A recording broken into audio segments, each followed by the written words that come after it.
자,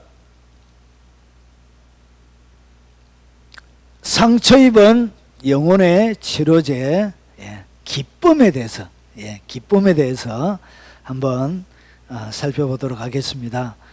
여러분, 이 세상의 모든 것을 치료할 수 있는 하나님의 치료제가 뭐냐? 수많은 치료제 중에 효과가 가장 뛰어난 그 가운데 하나가 바로 기쁨입니다. 기쁨. 자, 하나님의 말씀은 빌립보서 4장 4절입니다. 우리 같이 한번 읽어보겠습니다. 주 안에서 항상 기뻐하라. 내가 다시 말하노니 기뻐하라. 여러분, 오늘 성경을 가만히 보면 주 안에서 항상 기뻐하라. 내가 다시 말하노니 기뻐하라. 어떻게 사람이 항상 기뻐할 수가 있죠? 이것은 기독교인들에게 주님이 던지는 하나의 도전이기도 합니다. 어떻게 사람이 항상 기뻐할 수 있느냐는 것이죠. 그러면 오늘 바울은 뭐라고 얘기하냐?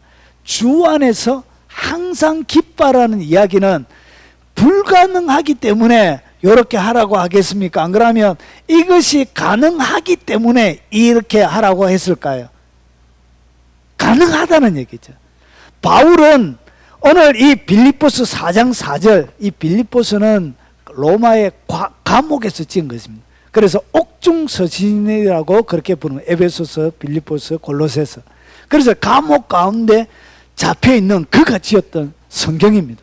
그러면 주 안에서 항상 기뻐하라는 이야기는 예수님 안에 있으면 우리는 항상 뭐 할 수 있다? 기뻐할 수 있다는 것이, 이것이 사실이란 것이죠.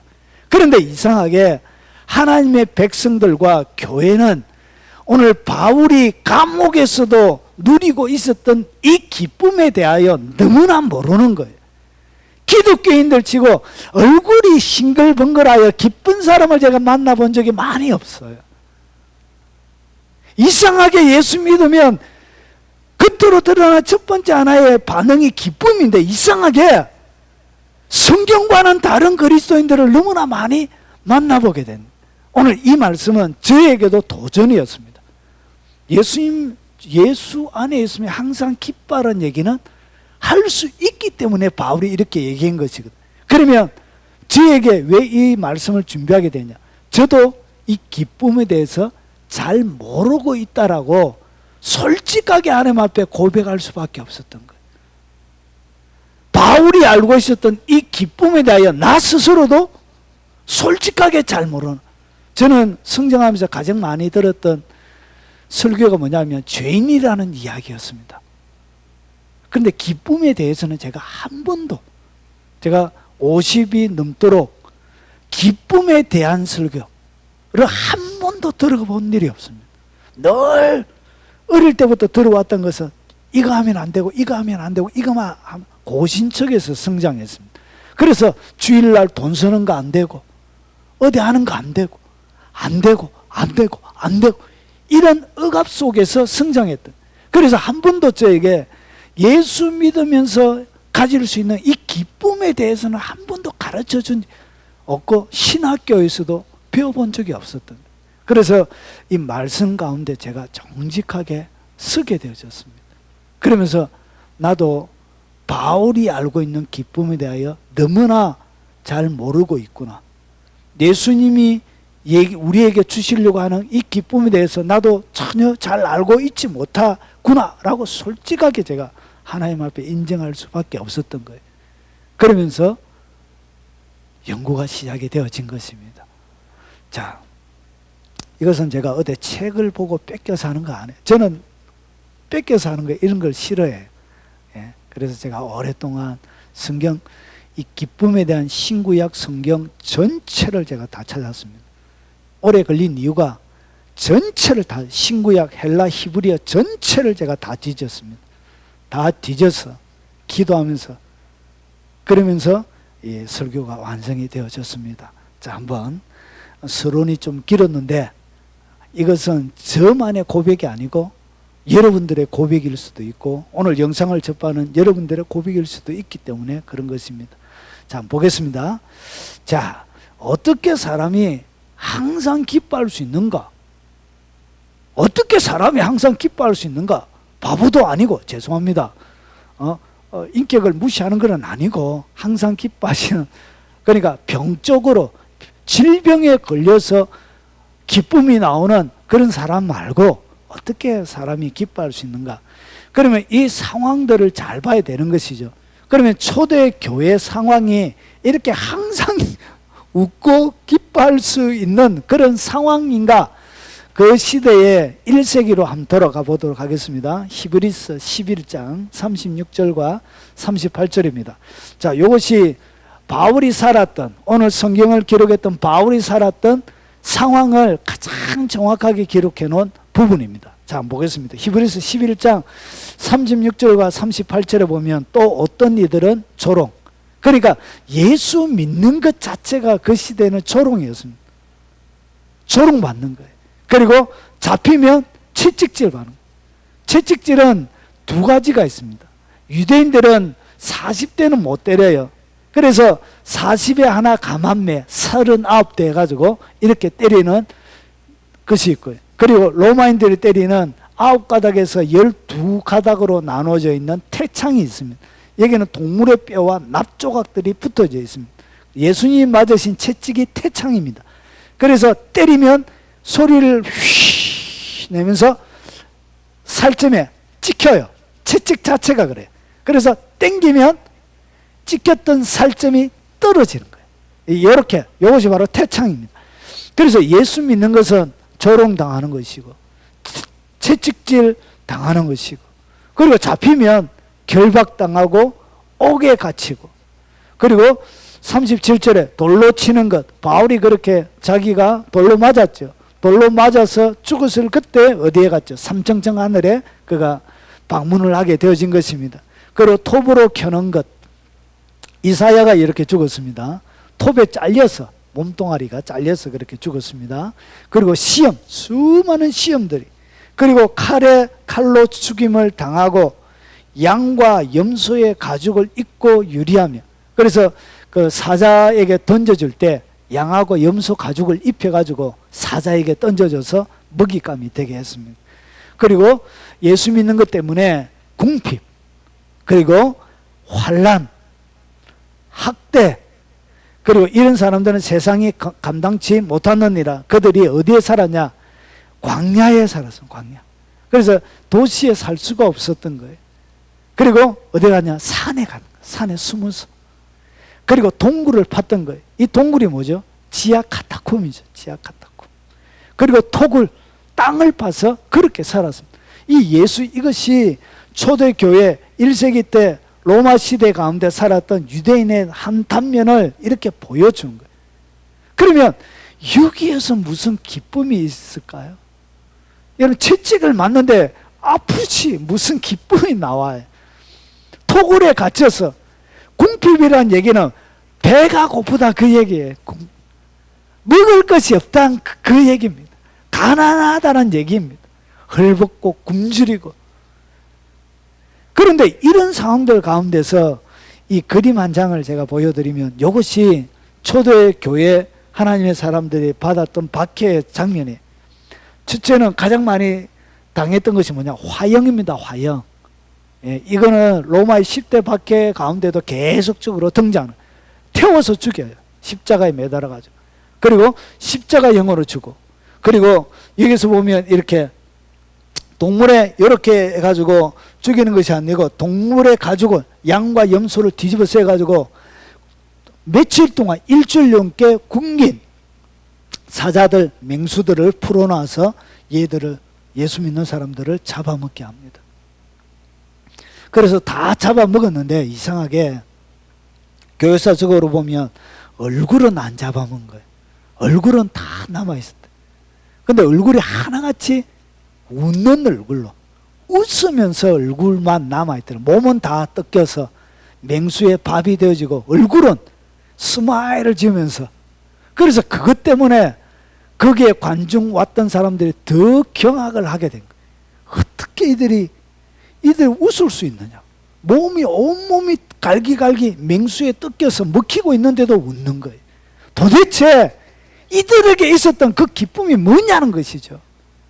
그리고 그들이 살았던 이것이 지하카타콤의 한 무덤인데 이게 다 뼈예요. 뼈.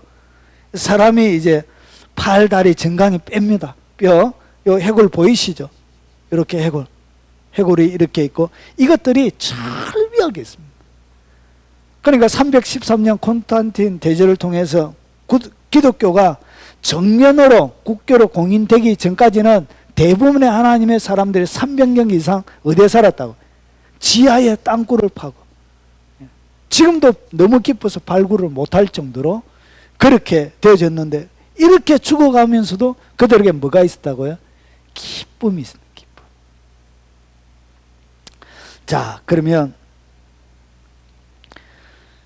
예수님께서 십자가를 앞둔 마지막 시간, 이것이 성만찬이죠. 마지막 성만찬을 보내면서 제자들에게 주시길 원하신 것이 하나 있습니다. 제자들에게 예수님이 이거를 너무 주고 싶어 하셨어요. 자, 그것이 뭐냐? 요한복음 17장에 나눈 대제사장의 기도라 그럽니다. 요한복음 17장 전체가 예수님의 기도입니다. 기도. 대제사장의 기도라 그러는데 여기에 보시면 요한복음 17장 13절에 보면 지금 내가 아버지께로 가오니 내가 세상에서 이 말을 하옵는 것은 그들로 내 기쁨을 그들 안에 충만히 가지게 하려 함이니라. 예수님의 기도 제목 가운데 뭐가 나오더라고요? 예수님이 기도하면서 마지막 대제사장, 여기 17장 다음에 바로 결박이 되어져서 체포당합니다. 체포당해서 바로 뭐가 되어지죠? 십자가를 지게 돼요. 목요일 저녁에, 목요일 저녁. 그래서 금요일이죠. 금요일 시작되어져 있는. 그래서 왜 이렇게 마지막 십자가를 지는 그 죽음을 앞두고 난 예수님께서 기도하시면서 뭐라고 하느냐? 내가 세상에서 이 말을 하옵는 것은 그들로 내 기쁨을 그들 안에 충만히 가지게 하랴. 그러니까 예수님 안에는 십자가를 지지만 당장 죽음의 십자가가 그의 눈앞에 가까이 다가와 있었지만 예수님 속에는 뭐가 있었다고요? 기쁨이 있었던 기쁨. 하늘의 기쁨이 예수님 속에서 머물러 있었던 거예요. 겉으로는 드러나지 않는, 눈에 보이지 않지만 말할 수 없는 심령 가운데 하늘의 기쁨이 그의 심령을 마고 있었다고요. 가득 채우고 있었던 거예요. 그 가득 채우고 있던 그 예수님 속에 있는 그 심령의 하늘의 기쁨이 그들 제자들 안에 충만히 가지게 하려. 충만히 가지게 한다는 것이 예수님 속에서도 충만히 가지고 있던 그것을 똑같이 제자들도 가지길 주님이 원하셨던 거예요. 그러나서 그들 가운데 그들을 위해서, 이 기쁨을 위해서 기도해 놓은 거예요. 주님이 여러분의 기쁨을 위해서 기도해 놓은 거 아십니까? 예? 그래서 여러분이 기뻐하는 것은 주님의 기도가 이 땅 가운데 이루어지는 그런 것을 여러분이 제공하게 돼요. 자, 그러면 보세요. 그래서 마지막 만찬을 하면서 예수님 속에 있던 이 하늘의 기쁨을 제자들도 충만히 가지길 원하셔서 주님께서 기도하신 거예요. 자, 그러면 보세요. 왜 예수님은 제자들에게 예수님의 기쁨을 주시길 원하셨을까? 뭐 주님 마지막 떠나가면서 마치 우리가 마지막 임종하면 자녀들에게 재산이나 좀 나눠주는 것처럼 뭔가 좀 좋은 것 좀 나눠주고 이러면 되는데 손으로도 잡을 수도 없고 눈에 보이지도 않고 깨닫을 수도 없는, 표도 안 나는 이 기쁨이란 것을 위해서 그걸 주님이 주시길 원하셨는가? 그게 왜 그러냐 보세요. 예수님의 극심한 십자가의 고통을 이기게 하는 능력이 있었습니다. 그게 뭔지 아십니까? 예수님이 어떻게 십자가의 고통을 이겼는지 성경은 이렇게 우리에게 가르쳐주고 있습니다. 히브리서 12장 2절에 보면 믿음의 주여 또 온전케 하시는 예수를 바라보자. 그러면서 왜 예수를 바라봐야 되냐? 예수님을 바라봐야 되는 이유가 여기에 있는 거예요. 예수님을 바라보면 특별한 일이 일어나요. 왜 예수님, 이 바울이, 이 히브리서 저자는 알려져 있지 않지만 바울 외에는 그 시대 히브리서의 율법의 모든 내용에 정통하게 기록할 수 있는 실력을 갖춘 사람이 없어요. 바울 외에는 이렇게 기록할 수 있는 실력자가 이 예수님 그 바울 당대에는 없었어요. 그래서 바울로 보는 게 타당해요. 그럼 왜 이 바울은, 사도 바울은 예수를 바라보자 이러는 거예요. 그러면 여기에는 뭔가 비법이 있는 거예요. 이유가 있는 거예요. 그러면서 보세요.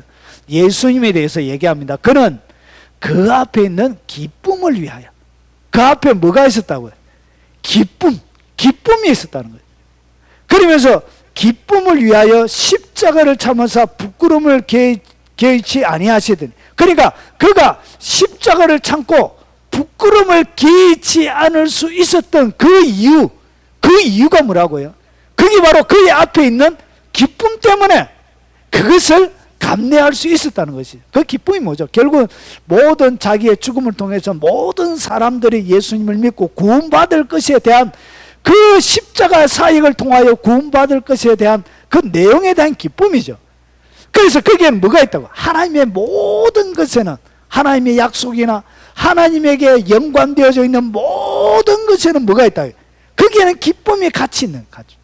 그래서 십자가 사역도 겉으로 보이기에는 잔인할 때 이럴 때 없지만 그것은 하나님의 뜻을 이름으로 수많은 사람들이 기쁨을 얻을 수 있는 그런 하나님의 일이 되어지는 거예요.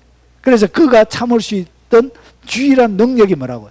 그 앞에 다가올 기쁨 때문에 그가 그것을 이겨낼 수 있게 되는 거예요. 그래서 예수님을 딱 바라보면 그것이 뭐라고요? 뒤에 제가 설명을 드리겠지만 이것이 바로 뭐냐? 기쁨을 가지게 되는 하나의 방법이에요.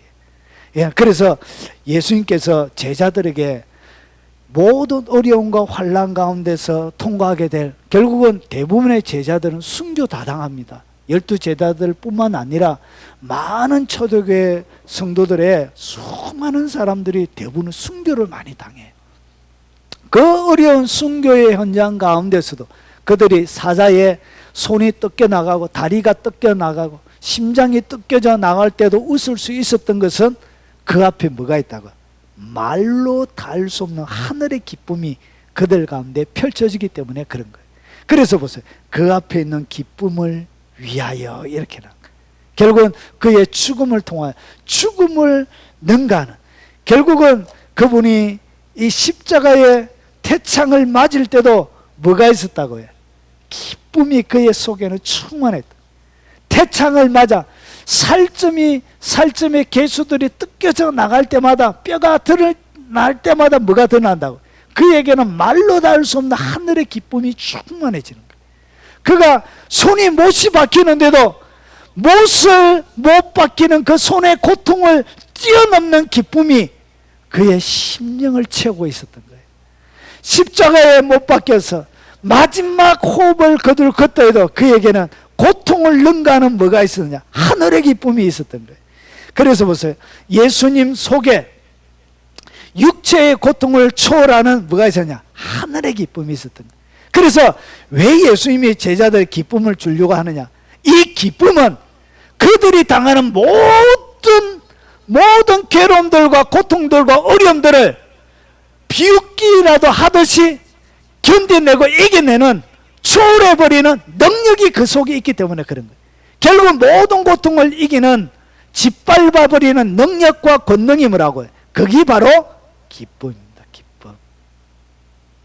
그래서 힘들지가 않았던 거예요. 그게 즐거운 거예요. 그게 감격이에요. 감격. 밀려오는 감격. 손이 딱 떨어져가 날 때마다, 그리고 이 손에 못이 딱 들어가는 순간 어떤 일이 벌어지냐? 손에 피가 쫙 흐르잖아요. 손에 못이 딱 박히는 순간 흐르는 그 피 때문에 인간이 손으로 지은 모든 죄가 용서가 되어버려요. 발을 뚫고 가는 그 못이 발을 뚫고 갈 때 흘리는 피를 통해서 인간이 발로 걸어다니면서 짓는 모든 발이 지었던 죄가 사함을 입는 거예요. 굵은 가시밀관이 머리에 씌워질 때 표피를 찌러내는, 겉을 찌러내는 그 가시가 피를 흘릴 때 인간이 생각으로 지었던 모든 죄가 사해지는 거예요. 온 살점이 뜯겨져 나갈 때 몸으로 지었던 모든 죄가 그 흐르는 피와 더불어 사라져버리게 되는 거예요. 그래서 거기에는 고통과 더불어 뭐가 있다? 고통을 잊게 하는, 마치 우리가 주사 우리가 수술하기 전에 뭐였죠? 마취제 넣죠. 그래서 이 마취제는 영적인, 이 마취제는 육에 속한 것이고 영에 속한 마취제가 뭐냐? 그게 바로 기쁨이란 거예요. 그래서 영적인 마취제는 뭐냐? 이게 바로 기쁨이란 거예요. 그래서 어떤 고통도 이기게 하는 능력이 그 속에 있는 거예요. 자, 그러면 좀 더 깊은 것으로 들어가 보겠습니다. 잘 보세요. 초대교회 모진 박해를 이기게 하는 사역자들의 사역의 내용을 한번 보라. 사역자들이 이 집회를 하면서 그들이 제자들 양육하면서 제자들의 무엇을 위해서 어떤 내용을 사역하는지를 잘 한번 보란 거예요. 우리가 가르침을 받고 사역하는 것과 내용이 좀 다릅니다. 한번 보세요. 고린도후서 1장 24절에 보면 우리가 너희 믿음을 주관을 하는 것이 아니요 오직 너희 기쁨을 돕는 자가 되려 함이니 이는 너희가 믿음에 섰습니다. 결국 뭐예요? 이 사역자들은 뭐 하는 사람들이냐? 교인들의 뭘 돕는 사람이라고요? 교인들의 믿음이 잘 성장하고 믿음이 기쁨을 가질 수 있도록 돕는 자가 많은 사람이에요. 그게 사역자들. 그래서 바울이 이 로마 고린도 교회 분쟁 많고 음란하고 타락하고 은사들의 질서가 없고 여러 가지 어려움을 당하고 있는 이 고린도 교회 방문을 하기를 원했죠. 그래가지고 고린도 전서를 딱 해가지고 겁도 주고 협박도 하고 권면도 하고 막 그렇게 했죠. 그러고 나서 두 번째 편지를 또 보냅니다. 근데 두 번째 편지가 존재하지가 않아요. 없어졌어요. 그런데 이 고린도후서는 고린도에 보내는 세 번째 편지입니다. 세 번째.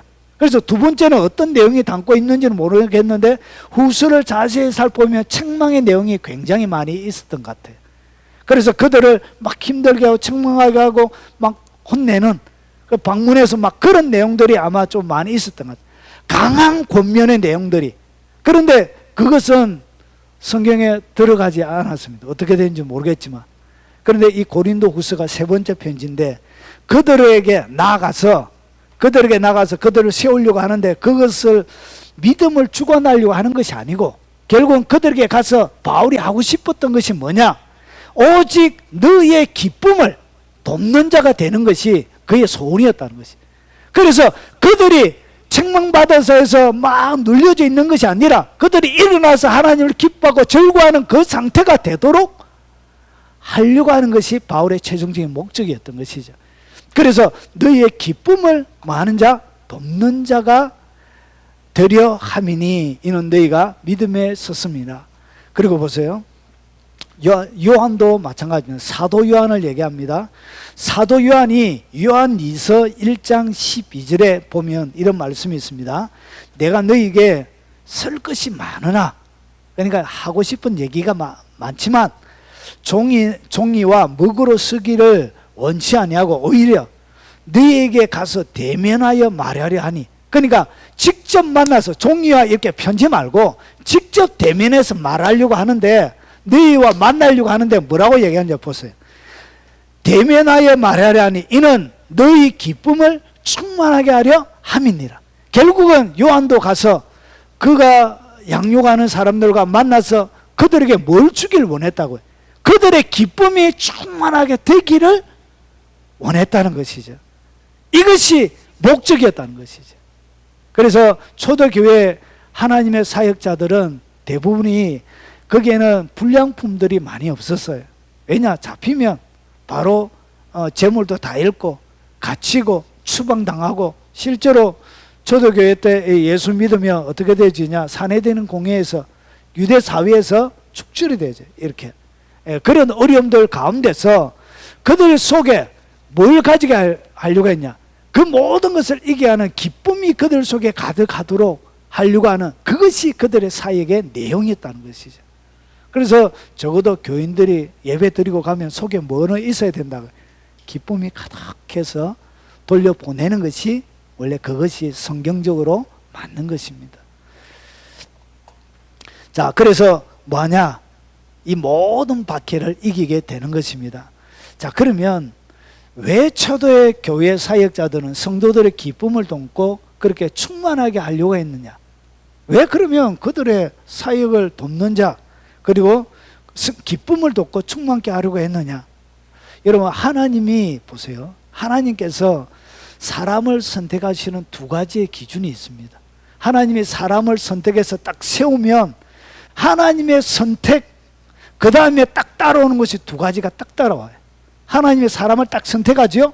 하나님이 사람을 딱 선택해서 사역자로 세우든지 일반 평신도로 구원을 얻게 하시든지 그와 상관없이 하나님의 모든 선택에는 두 가지가 같이 따라옵니다. 그것이 뭐냐?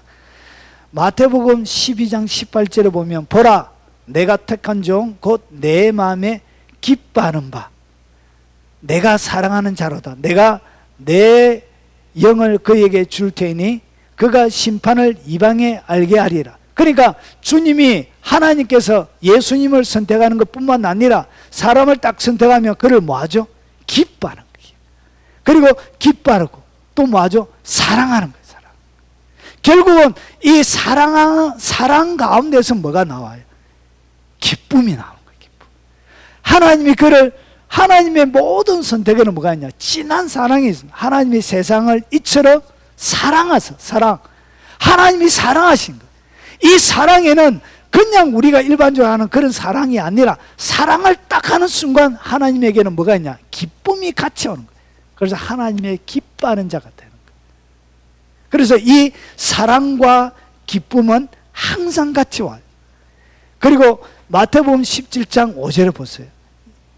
이 베나산에 올라가서 했던 말씀인데 말할 때 홀련의 빛난 구름이 그들을 덮으며 구름 속에서 소리가 나서 이르되 이는 내 사랑하는 아들이. 그러니까 예수님을 향하여 베드로와 야고보와 요한이 있었고 거기에 모세와 엘리야가 나타났죠. 베나산 위에서. 그래서 뭐라고 했냐? 소리가 났는데 예수님을 갖다 이는 내 사랑하는 아들이요 내 기뻐하는 자라 그런 거예요. 그래서 이 사랑하면 진정한 사랑은 뭐가 있냐? 기쁨이 같이 옵니다. 같이. 그래서 하나님을 사랑하게 되어질 때 사람 속에 뭐가 머물러 있다고요? 기쁨이 머물러 있게. 결국 내가 하나님을 사랑하는지 안 하는지 어떻게 하냐? 내 속에 기쁨이 있는지 없는지 보면 알게 되는 거예요. 그래서 이 두 개는 항상 같이 옵니다. 같이. 그래서 보세요. 사랑하니까 뭐가 일어나냐? 기쁨이. 기뻐하니까 그를 뭐 하게 되지? 사랑하게 되는 거예요. 사랑, 기쁨. 이 두 개가 하나님이 최초부터 시작할 때 이것이 항상 같이 왔어요. 이것이 항상. 그래서 보세요. 이것을 아담 타락으로 좀 가볼 필요가 있는데 아담의 타락으로 인간들이 잃어버린 것이 뭔지 한번 보겠습니다.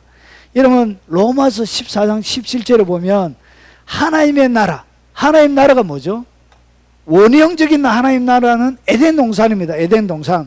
결국은 하나님의 나라 대해서 얘기하면 이것이 결국은 뭐냐? 에덴 동산에 있는 원형을 얘기하는 거예요. 그러면 하나님의 나라는 먹는 것과 마시는 것이 아니요 오직 성령 안에서 의와 평강과 희락인데 결국은 하나님의 나라는 어디 안에서? 성령님 안에서. 성령님 안에서. 성령님 안에서 뭐가 되어진다? 의. 의란 것은 뭐냐면 하나님 앞에 설 수 있는 자격을 의다 그럽니다. 예수님을 믿으면 하나님 앞에 설 수 있는 자격을 가지죠. 그래서 믿음에는 복음에는 로마서 1장 17절 보면 복음에는 하나님의 의가 복음 안에 예수님의 이야기가 복음인데 복음 안에는 하나님의 의가 나타나서 믿음으로 믿음에 이르게 되는 거예요. 그래서 예수님을 딱 믿으면 내게 뭐가 주어지냐? 하나님의 의가 주어지게 되는 거예요. 그래서 하나님의 나라는 뭐냐? 성령 안에서 의, 그리고 평강에, 그리고 거기에 뭐가 있다고? 기쁨이 있는 거예요. 그래서 하나님의 나라의 특징은 항상 뭐가 있어야 된다? 기쁨이 그 가운데 있는 거예요. 의와 평강과 희락이. 이것이 아담이 범죄하기 이전에 에덴 동산에서 있었던 거예요. 그래서 그들 속에 뭐가 있었죠? 의가 있었기 때문에 하나님과 언제든지 교제할 수 있었고, 그리고 그 속에서 평강을 누렸고, 그 속에서 뭘 가졌다? 기쁨을 누렸던 거예요. 이것이 아담이 범죄하기 이전에 에덴 동산에 있었던 거예요. 그리고 나서 갈라디아서에 보니까 이 성령 안에서 보세요. 갈라디아서 5장 22절과 23절에 보면 22절에 오직 성령의 열매는 사랑과 희락과 이렇게 나오는 거예요. 여러분 이것을 저는 번역이 이렇게 좀 마음에 안 들어요. 솔직히 이 번역이. 이게 뭐에 대한 번역이냐? 성령의 열매라는 이 번역이 마음에 안 들어요. 이 성령은 포뉴마로 되어져 있습니다. 이것은 성령으로 말고 영어로 번역해도 됩니다. 여러분 성령의 열매는 어디에 맺히는 것이죠? 내 영에 맺히는 것입니다. 여러분 이 사랑은 혼에서 나오는 게 아니에요. 아가페의 사랑은 어디에서 나오냐? 내 영에서 나오는 것입니다. 그래 결국은 이 성령의 열매는 성령 안에서 내 영 속에서 맺어질 영의 열매예요. 이 사랑과 희락과 화평과 이 나오는 9가지의 열매가 결국은 성령의 열매이기도 하지만 더 정확하게 이야기하면 내가 맺게 되어질 영의 열매가 이것이란 것이죠. 그래서 이 성령의 열매, 우리가 맺게 될 바로 영의 열매가 뭐냐? 그것이 바로 첫 번째는 사랑이죠. 사랑. 아가페의 사랑이고 그 다음에 뭐가 나오냐? 그것이 바로 오늘 여기서 희락이라고 번역이 되어져 있지만 헬라어에는 똑같은 카라라는 동사를 써요. 똑같은 단어예요. 똑같은 단어를 어떤 데는 희락이라고 번역했고 어떤 데는 즐거움이라고 번역했고 이렇게 해놓은 거예요. 결국은 헬라어 원문의 단어는 똑같은 단어예요. 카라라는 단어를 쓰고 있습니다. 그래서 이것이 뭐냐? 희락. 이 희락도 어디에서 나오느냐? 육체적인 마음에서 나오는 혼적인 것을 얘기하는 것이 아니고 이 희락은 영에서 나오는 거예요. 영 속에서 흘러나오는 열매가 바로 뭐라고요? 그게 바로 희락이에요. 이것이 바로 기쁨이란 거예요. 자, 그러면 이 원형적인 기쁨이 보세요. 그래서 이것은 영의 열매, 영의 성령의 열매, 다른 말로 해서 내 영 속에 맺힐 영의 열매가 사랑과 희락과 화평에 이렇다는 것이죠. 자, 그러면 여러분 이 창세기 2장 23절과 24절에 보면 보세요. 하나님께서 아담을 깊이 잠들게 해놓고 그 다음에 어떻게 하셨냐? 깊이 잠들게 해놓고 갈비뼈 하나를 만들어 빼내서 여자를 만들어서 데려왔을 때 하여튼 어찌 만드셨는지 모르겠지만 하여튼 데려왔어요. 여자를 딱 보는 순간 아담이 뿅 가버린 거예요. 뿅 가버렸는데 어떻게 버렸냐?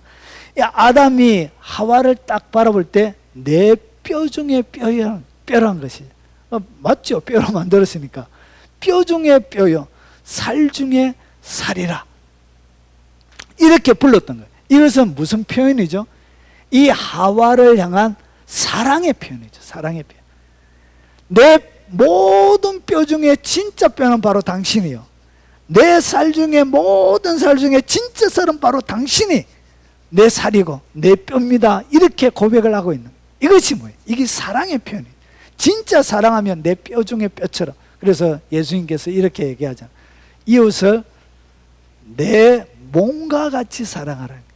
내 몸과 같이 사랑한다는 얘기가 뭐냐? 내 몸처럼 뼈처럼 뼈 중에 뼈처럼 살 중에 살처럼 사랑하라가 내 몸처럼 몸과 같이 사랑하는 얘기예요. 그래서 여기에는 뭐가 있냐? 사랑이 넘쳐나는 거예요. 뼈 중에 뼈처럼 살 중에. 그래서 사랑이 그의 온 심령을 채우는 거예요. 이 사랑과 함께 이 환희죠. 내 뼈 중에 뼈, 살 중에 살. 이게 환희죠. 환희. 이 기쁨이죠.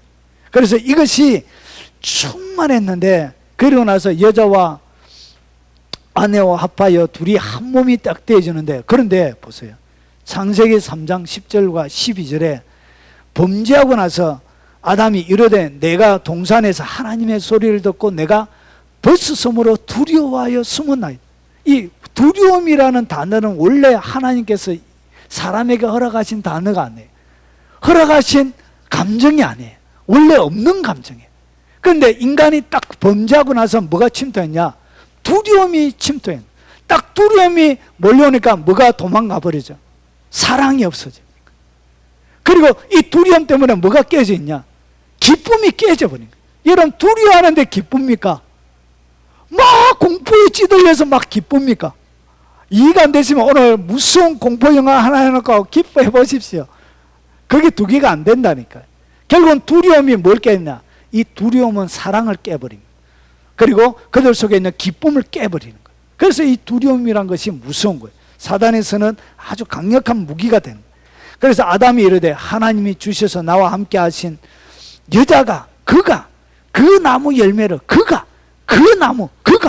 나무 열매 그가 그 나무 열매를 내게 주므로 내가 먹었는 책임을 누구에게 돌리고 있죠? 하나님께 돌리고 있는 거예요. 이렇게 해서 뭐가 깨진 거예요? 사랑이 와장창창 깨져버린 거예요. 자기가 두려울 뿐만 아니라 아내가 얼마나 두려움에 떨고 있을지에 대한 뭐가 보지 못했죠.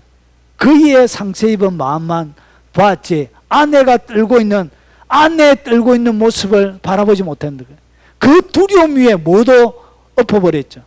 모든 책임을 자기에게 덮어버리는 이런 비극이 그 가운데 생겨나게 되었던 거예요. 그러면서 두 가지가 완전히 사라진 거예요. 뭐가 사라졌냐? 남편을 향한 사랑이 깨져버린 거예요. 그리고 그 남편과 관계 속에 있는 기쁨이 깨져버린 거예요. 더 이상 남편의 기쁨이 못 되는 거예요. 이것이 온 거예요. 그래서 이 영 속에 보세요. 사랑과 영 속에 있는 이 기쁨이 와장창 깨져버린 거예요. 없어져 버린 거지.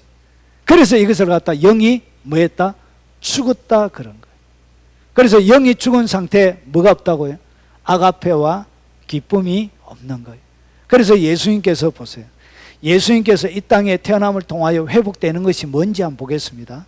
예수님께서 이 땅에 딱 오니까 누가복음 2장 10절과 11절 천사가 이르되 무서워하지 말라. 이 무서움은 어디에서 나온 것이죠? 이 무서움이란 것은 창세기에 처음 등장했던 거예요. 아담과 하와가 범죄하고 나서 뭐 했다고요? 두려워하여 숨었지요. 그때 무서움이 침투해서 들어왔는 거예요. 인간의 삶들 가운데. 그래서 이 무서움이 인간들 속에는 떨쳐버릴 수 있는 무거움으로 늘 그들을 맴돌고 있는데 보세요. 무서워하지 말라. 보라 내가 온 백성에 미칠 큰 기쁨의 좋은 소식을 너에게 전하노라. 예수님 오시는 것을 갖다가 무엇이라고 얘기하는지 잘 보세요. 큰 기쁨의 소식, 기쁨의 소식. 그래서 이 소식 때문에 사람들 속에 뭐가 일어나냐? 기쁨이 회복이 되는 거예요. 결국은 주님이 예수님께서 이 땅 가운데 오심으로 뭐가 일어나냐? 두려움에 떨고 있는 그들을 두려움 가운데 잠잠하게 하시면서 큰 기쁨을 회복시키는 소식이라는 것이 잃어버렸던 기쁨, 영의 기쁨을 얘기하는 것입니다. 그래서 오늘날 다윗의 동네에 너희를 위하여 구주가 나섰으니 곧 그리스도 주시니라. 결국은 예수님이 오심으로 우리 가운데 회복되는 것이 뭐냐? 그게 바로 기쁨이란 것입니다. 기쁨. 그래서 잃어버린 기쁨이 에덴 동산에서 잃어버린 거예요. 이것은 언제 에덴 동산에서 잃어버린 거예요.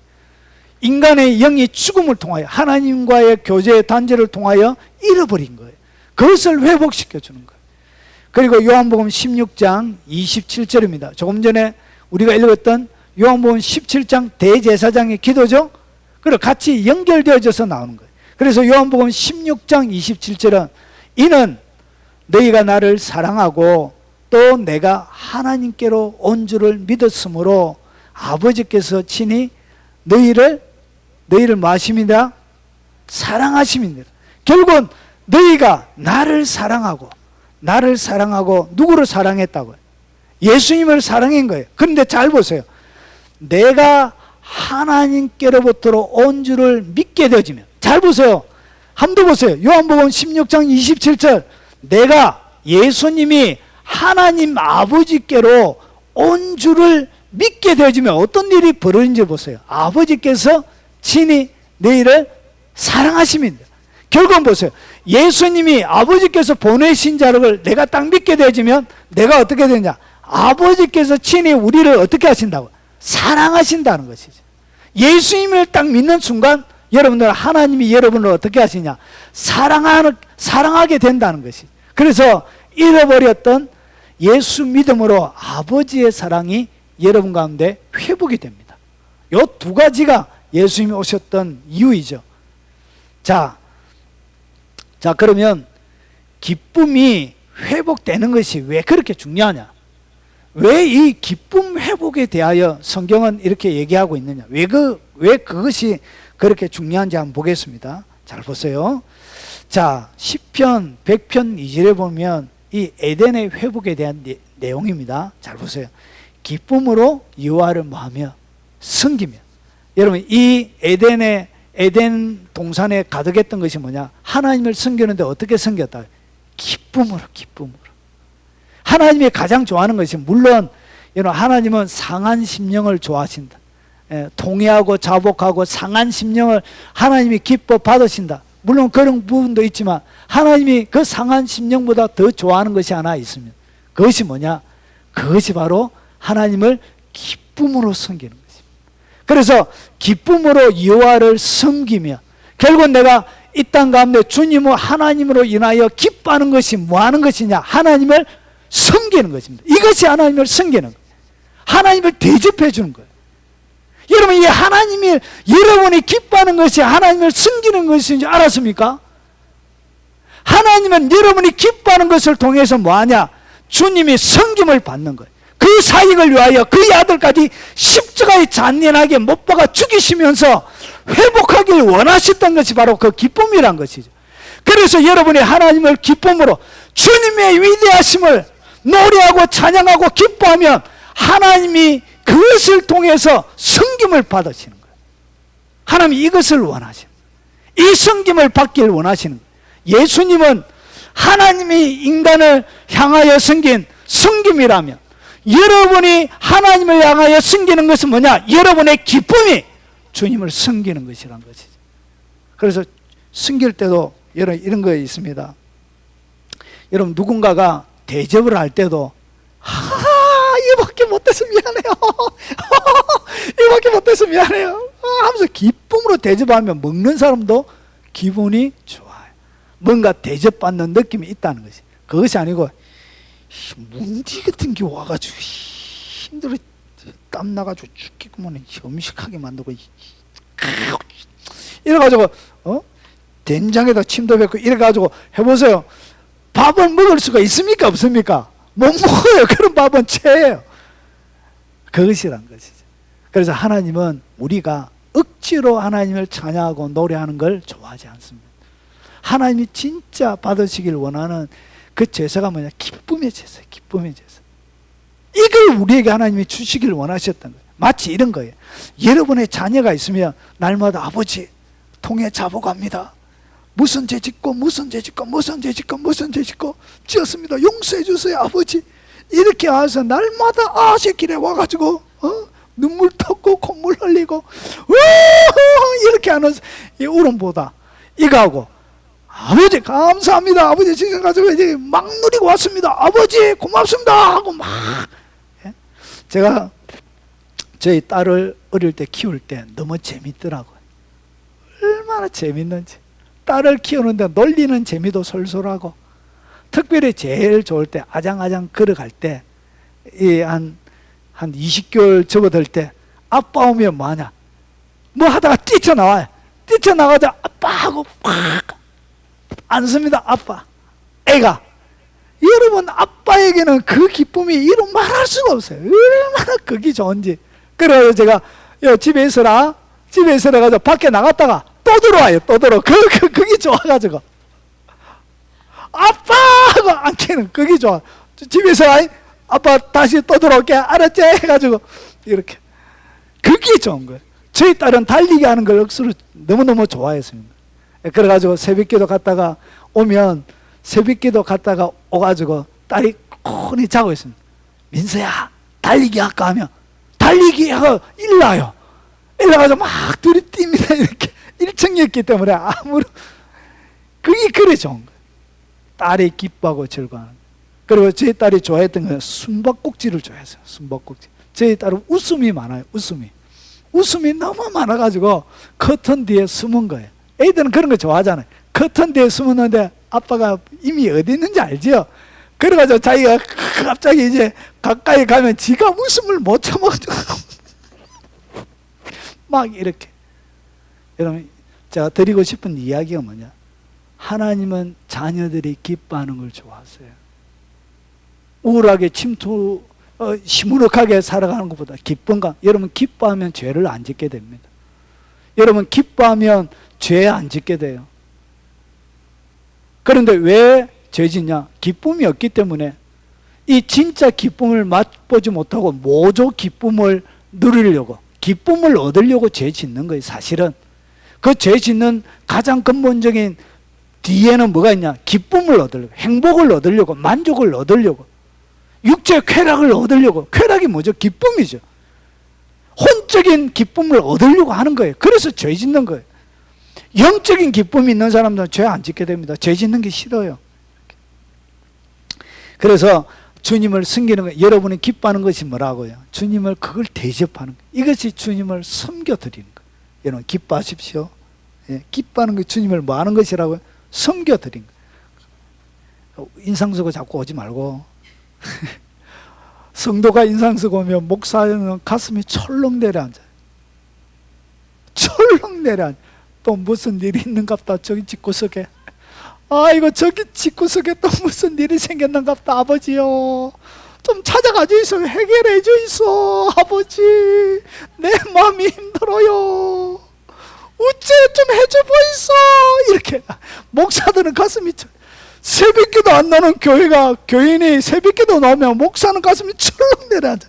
아버지요, 저 영혼이 새벽기도를 다 나왔습니다. 집에 또 무슨 일이 벌어졌습니까? 100% 그래. 잠잠한데 새벽기도 안 나옵니다. 뭐 한데 새벽기도 안 나오는 사람이 새벽기도 나왔다. 가슴이 철렁 내려앉아. 철렁. 유리창 깨지는 소리가 귓잔을 때려요. 책이라! 아버지. 그래가지고 새벽기도 마치고 나면 목사님 기도해 주이소. 한참 울고, 내가 전에 그러지 말라고 했잖아요. 집사님 왜 그랬었어요? 이렇게. 아이고 참. 하나님 그보다 기쁘게 주님을 섬겨가기를 원하신다는 것이죠. 이사야서 보세요. 이사야서 12장 2절과 3절에 보면, 보라, 하나님은 나의 구원이시라. 구원이라는 구원. 구원에 따라오는 게 뭔지를 잘 보라는 거예요. 구원. 내가 주님의 이름으로 구원받았다면 구원에 항상 같이 따라오는 게 있어요. 따라오는 거. 그게 뭐냐? 내가 신뢰하고 두려움이 없으리. 구원에는 뭐가 없다고요? 두려움이 없어요. 두려움. 그리고 주 여호와는 나의 힘이시며 나의 노래시며 나의 구원이십니다. 그러면서 보세요. 그러므로 너희는 무엇으로? 기쁨으로 구원의 우물들에서 물을 기르리로다. 우리의 삶들 가운데, 여러분의 삶들 가운데 하나님은 뭐냐? 영혼의 구원만 있는 게 아니에요. 이 소주라는 이 헬라 단어는 영혼의 구원뿐만 아니라 육체적인 구원, 질병의 고침도 되고요, 환경적인 회복도 되어지고요, 그리고 여기에는 관계적인 회복도 같이 있는 거예요. 그래서 여기는 뭐라고 그러냐? 구원의 우물들이라 그래요. 이게 소조의 구원의 가장 정확한 의미입니다. 구원이 하나만 있는 게 아니고 여러분의 많은 삶들 가운데 필요한 구원은 뭐처럼? 우물처럼 해놓은 거예요. 그런데 이 구원의 우물을 떠는 방법을 몰라서 사람들이 뭐 하지 못하냐? 누리지를 못하는 거예요. 이 구원의 우물을 떠는 뚜레박이 있습니다. 뚜레박 뭔지 아시죠? 그런 거 있습니다. 하여튼 우물에 집어넣어가지고 떠르게 하는 거, 그거 뚜레박이라고. 정확한 명칭이 뚜레박 맞습니까? 뚜레박입니까? 제가 경상도 그래서 표지 언어를 안 찾아봤어요. 이 얘기는 안 하려고 그래 할 계획이 없었기 때문에. 그래서 이 뚜레박이 뭐냐? 구원의, 여러분의 삶들 가운데 모든 필요한 구원의 물을 길어내는 뚜레박이 뭐냐? 그것이 바로 기쁨이에요. 기쁨. 그래서 뚜레박이 없으니까 뭐가 안 길러지는 거예요? 구원의 우물에 물을 못 마시는 거예요. 이 물을 마시는 비법이 뭐라고요? 그게 바로 기쁨이라는 거예요. 그래서 바울이 항상 주 안에서 기뻐하라 그런 거예요. 이것이 왜냐? 이것이 구원의 우물에 물을 마시는 뚜레박이기 때문에 그런 거예요. 바울은 그것을 알았던 거예요. 그래서 데살로니가 전서에도 보면 뭐라 그러죠? 항상 기뻐하라 그런 거예요. 쉬지 말고 기도하라, 범사에 감사하라 그런 거예요. 이것이 바로 뚜레박이기 때문에 그런 거예요. 그래서 기쁨으로 구원의 우물들에서 물을 깊게 되어지는 거예요. 무엇으로? 뚜레박이 뭐라고요? 그게 바로 기쁨입니다. 그리고 이사야서 35장 10절에 보세요. 여호와의 속량함을 받은 자들이 돌아오는 거예요. 그러니까 구원함을 받게 되어져서 요거는 짧게는 뭘 얘기하냐, 포로로 잡혀갔던 하나님의 이스라엘 백성들이 포로로 귀환해서 돌아오는 그것이 1차적인 그림이지만, 이것은 또한 구원 얻은 하나님의 백성들이 돌아오는 모습을 예표로 보여주는 거예요. 그래서 보세요. 속량함을 받은 자들이 돌아오되 노래하며 시온에 이르러 그들의 머리 위에 뭐가 있고요? 영영한 희락을 띠고 기쁨과, 오늘 여기서 희락이라는 히브리 단어와 기쁨이라는 히브리 단어가 똑같은 단어예요. 똑같은 단어인데 번역을 이렇게 다르게 하는 거예요. 그런데 히브리 원문은 똑같은 단어예요. 그래서 영영한 기쁨, 영영한 기쁨을 어디에 준다고요? 우리의 어디에? 머리 위에 주는 거예요. 우리의 구원에는 뭐가 있냐? 영영한, 없어지지 않는 영영한 기쁨이 우리의 머리에 있는데 희락을 띠고 기쁨과 즐거움을 얻으리니 슬픔과 탄식이 사라지로. 그래서 날마다 슬픔과 탄식 가운데 예수 믿는 사람들이 젖어져 있는 것은 하나님의 뜻이 맞아요, 아니에요? 그거 아니에요. 하나님의 백성들처럼 기뻐할 이유를 가지고 있는 사람들이 세상에 어디 있다고요? 그 예수 믿는 사람들이 날마다 아버지 용서해 주세요, 물론 해야 되지만 그것만 가지고 살면 안 된다는, 자라가야 된다는 것이죠. 그건 어린아이 때 하는 거고, 조그마한 아이 때 아이고 죄송해요 엄마, 이불에 오줌 싸서 미안해요, 아이고 비눗방에 똥칠해서 미안해요, 이렇게 어린아이일 때, 아이일 때, 예? 엄마 내 기저귀에 똥 싸가지고 온 방에다가 다 그림 그려놨어, 이게 미안한 거, 이렇게 어릴 때 하는 것이죠. 그거는 회개는 성장하면 더 이상 이런 것이 필요가 없게 돼. 결국은 어린 아이들로 구성되어 있는 한국 교회는 뭐가 없다고? 기쁨이 없는 거예요. 자라나야 되는 거예요. 그 수준을 뛰어넘어야 되는 거예요. 그래서 주님이 원래 원하셨던 것은 장성한 분량이에요. 예수 그리스도의 장성한 분량까지 우리가 자라나기를 원하시는 거예요. 거기에 뭐가 있다고요? 기쁨과 즐거움이 같이 있는 거예요. 그래서 기쁨이 회복되는 것이 이렇게 중요한 거예요. 이것이 뭐냐? 우리의 육체로 살아있는 우리의 삶들 가운데 구원을 완성해가는 하나의 과정이에요. 우리의 믿음의 육체로 머물러 있는 상태에서 구원의 완성, 육체적인 완성은 어디에 있다고요? 기쁨에 있습니다. 기쁨. 여러분 영혼의 구원의 완성은 죽을 때 일어나는 것이고요. 전도서 9장 7절에 너는 가서 기쁨으로 내 음식을 먹고 즐거운 마음으로 내 포도주를 마실지어다. 이건 명령이에요. 주님이 먹을 때, 음식 먹을 때 어떤 마음으로 먹으라고요? 기쁨으로. 그래서 밥 먹다가 기쁨이 없다, 그럼 밥 먹지 마. 밥 먹으면 안 돼. 기쁨을 가지지 않고 밥 먹는 것은 범죄하는 거예요. 범죄하는 거. 왜 그러냐? 주님이 밥 먹는 방법, 원리를 설명해 놨어요. 언제 밥 먹으라고요? 어떻게? 너는 가서 기쁨으로 음식을 먹고 그리고 즐거운 마음으로 내 포도주를 마실지어다. 이거는 명령입니다. 명령. 그리고 밥 먹을 때 어떻게? 우울할 때는 밥 먹지 말고 웃으면서 먹으라는 거예요. 있습니까? 이건 명령이에요. 하고 싶으면 하고 하기 싫으면 하지 말라, 그게 아니고 이것도 안 지키면 범죄하는 거. 그래서 그냥 웃었어요.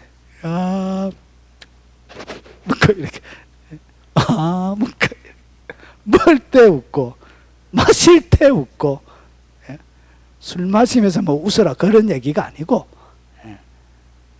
그래서 기쁨으로 묻고, 이는 하나님이 내가 하는 일들을 벌써 기쁘게 받으셨습니다.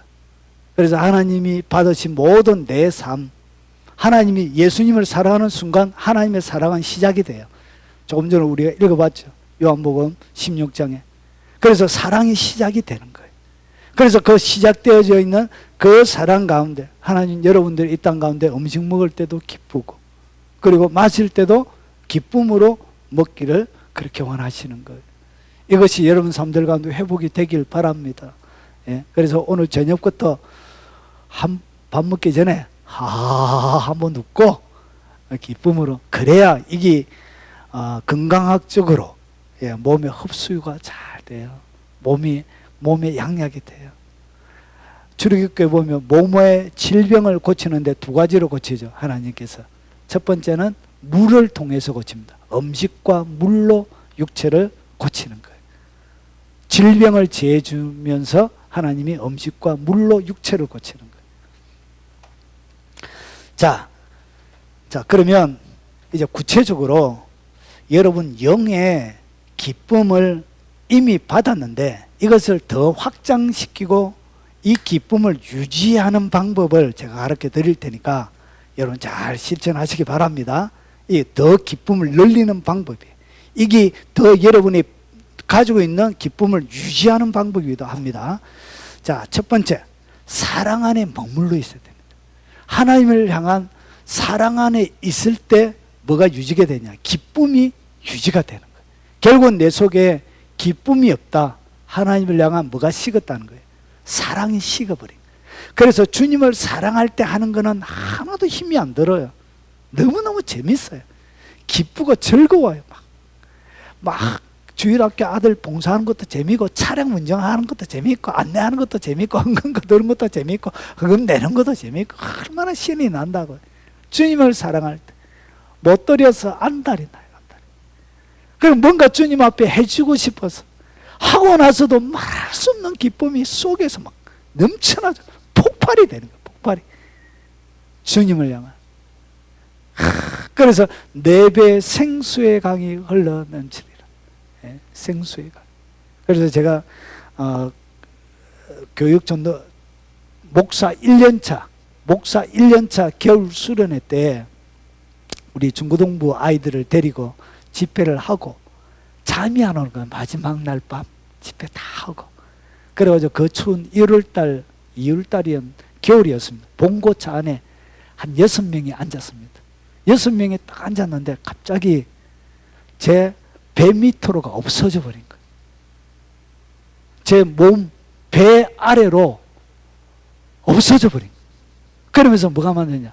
강이 만들어져 버려요. 아랫배에 강이. 그때 느꼈던 기쁨은 이를 어떻게 설명할? 그래서 내게 강 같은 평화, 내게 강 같은 평화. 그게 진짜더라. 진짜. 아래가 없어져 버려. 진짜 아랫배에 강이, 생수의 강이, 기쁨의 강이 흐르는데 앉았는데도 밤을 꼬박 새는데도 피곤하지 않고 도래도래 다 너무 행복한 거예요. 이해가 되십니까?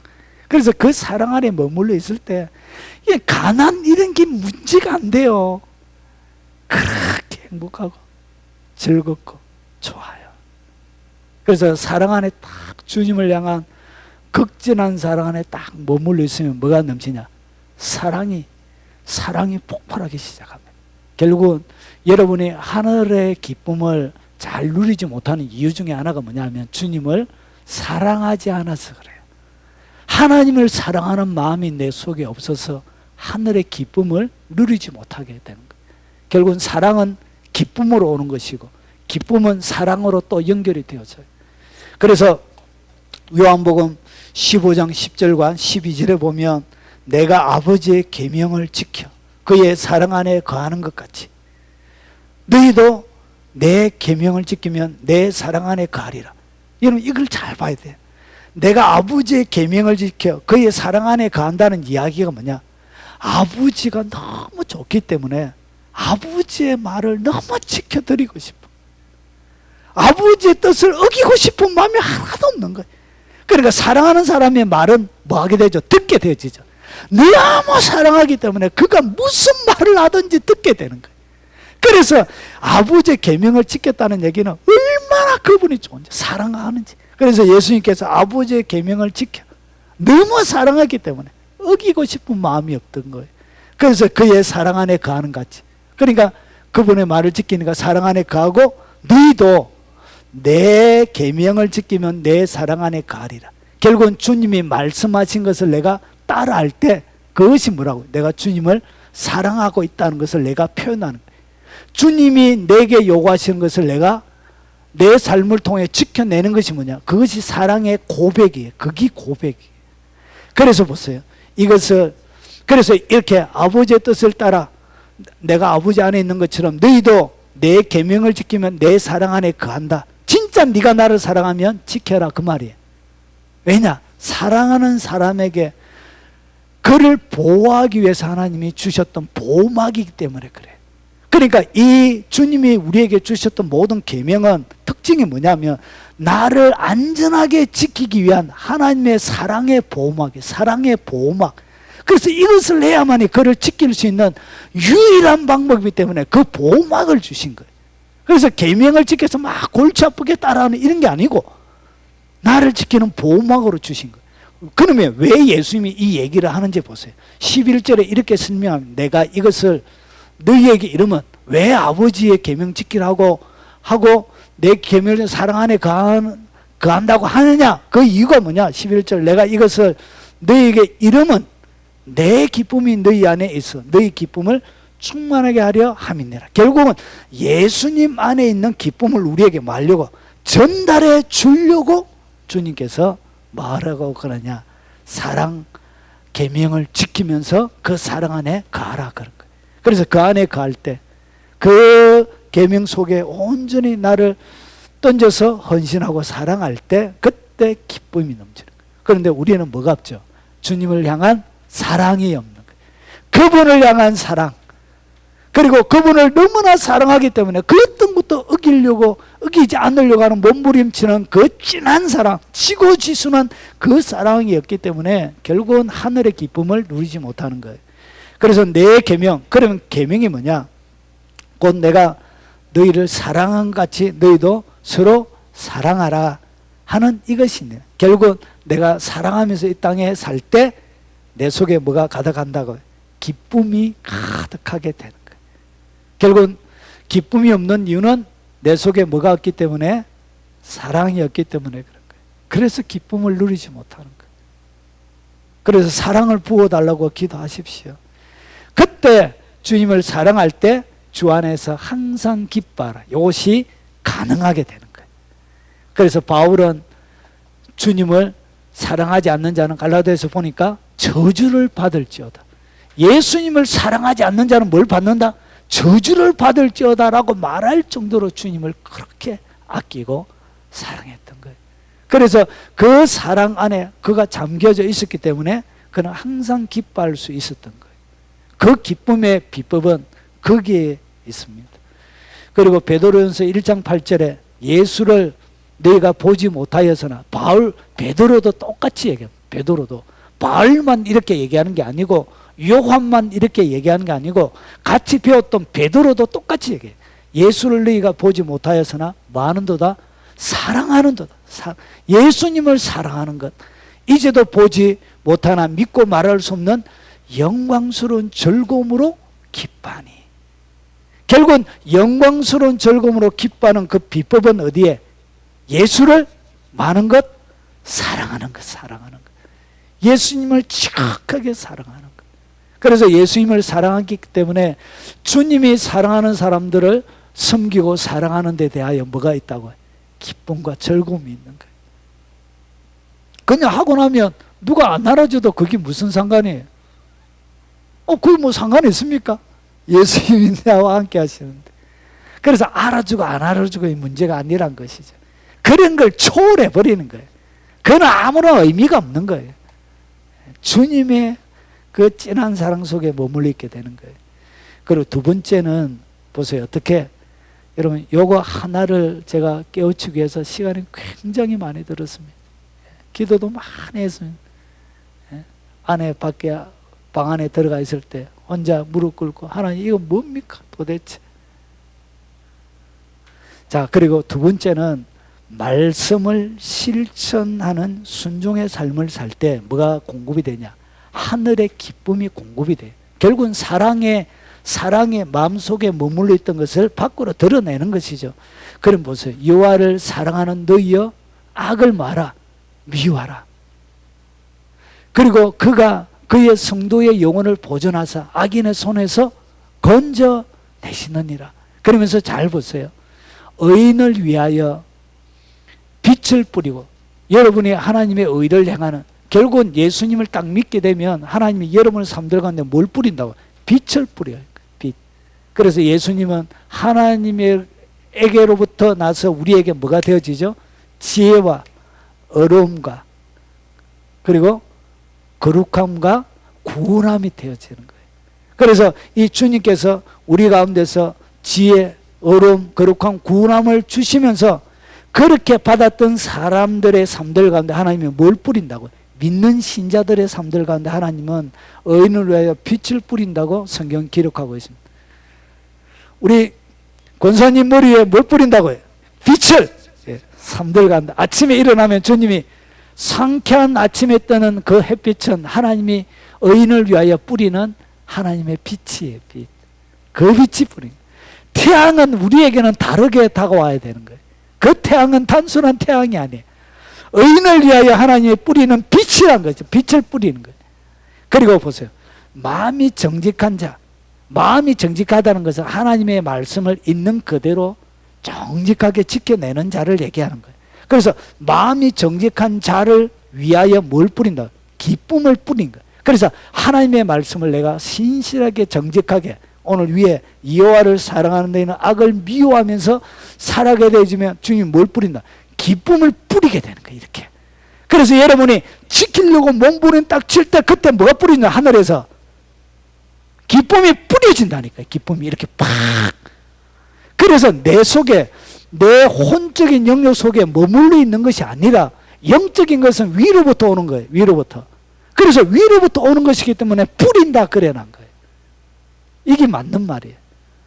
영적인 것은 공급이 되는 거예요. 내 속에 자정에서 머물러 있는 것이 아니에요. 하늘로부터 하나님과의 관계 속에서 내려오는 거예요. 혼적인 것은 내 속에 머물러 있는 것이고요. 그래서 위로부터 뿌리는 거예요. 그래서 여러분이 주님의 말씀을 신실하게 딱 지켜가려고 딱 움직일 때 그때 여러분의 머리에 뭘 뿌린다고요? 기쁨만 뿌린 게 아니라 빛을 뿌리는 거예요. 그래서 여러분의 삶이 밝아지기 시작하는 거예요. 이렇게 빛을 쫙 뿌린 거예요. 뿌려지는 빛이 보이는가? 이렇게. 그걸 볼 줄 알아야 돼요. 그래서 이것을 어떻게 봐야 되나? 성경의 눈으로, 말씀의 눈으로 영적인 상황을 딱 보면 여러분의 어두운 삶을 밝히는 비법이 뭐라고요? 빛이 뿌리지면 밝아지겠군. 결국은 신실하게 말씀 가운데 여러분 딱 써서 생활하고. 그래 뭐가 뿌리진다? 빛이. 그리고 어두운 가운데 죽음은 하나님의 기쁨으로 뿌려지게 되는 거예요. 그래서 이 순종의 삶이 결국은 여러분의 삶을 밝게 만들고 기쁨을 뿌리게 되는 거예요.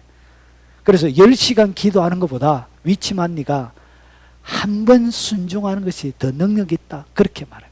10시간 기도하는 사람보다 한 번 딱 순종하는 사람이 뭐하다고요? 더 능력자예요. 능력. 진짜 능력을 가지기 바랍니다. 그러면 10시간 기도 안 해도 되나? 그게 아니고 그렇게 기도를 많이 하면서 그래라. 그러면 이 극단적으로 가면 안 돼요. 기도 열심히 하는 거 이거 소용이 없는 게 아니에요. 10시간 기도는 성령에 붙잡히지 않고는 못해요. 그만큼 성령에 붙잡힌 자들이 그렇게 순종할 수 있는 거예요. 오해하면 안 돼요. 그걸 오해하면 안 돼요. 자, 그리고 로마서 12장 1절을 보세요. 그러므로 형제들아 내가 하나님의 모든 자비하심으로 너희를 권하노니 너희의 몸을 하나님이 기뻐하시는 거룩한 산제사로 드리라. 이는 너희가 드릴 영적 예배니라. 결국은 내 몸을 가지고 하나님이 기뻐하시는 일을 행하는 것이 뭐라고? 이게 바로 영적인 예배예요. 하나님이 기뻐하는 것을 하는 것, 이것이 순종의 삶이죠. 그래서 하나님이 기뻐하는 것만 딱 골라서 해요. 골라서. 그것이 뭐냐? 여러분을 산제물로 하나님 앞에 올려드리는 거예요. 여러분이 올라가는 거예요. 그래서 빛 가운데 가게 되고 기쁨 가운데 가게 되고 이게 바로 영적인 예배가 되는 거예요.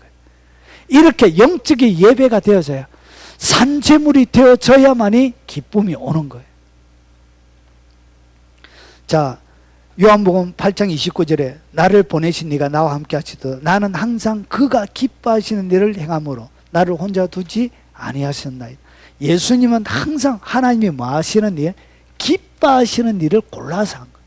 그러니까 그의 속에는 뭐가 있었다고? 내 기쁨이 너희 안에 있길 원한다고 했던 그 기쁨. 항상 하나님이 기뻐하는 일을 했기 때문에 그 속에 뭐가 있었다고요?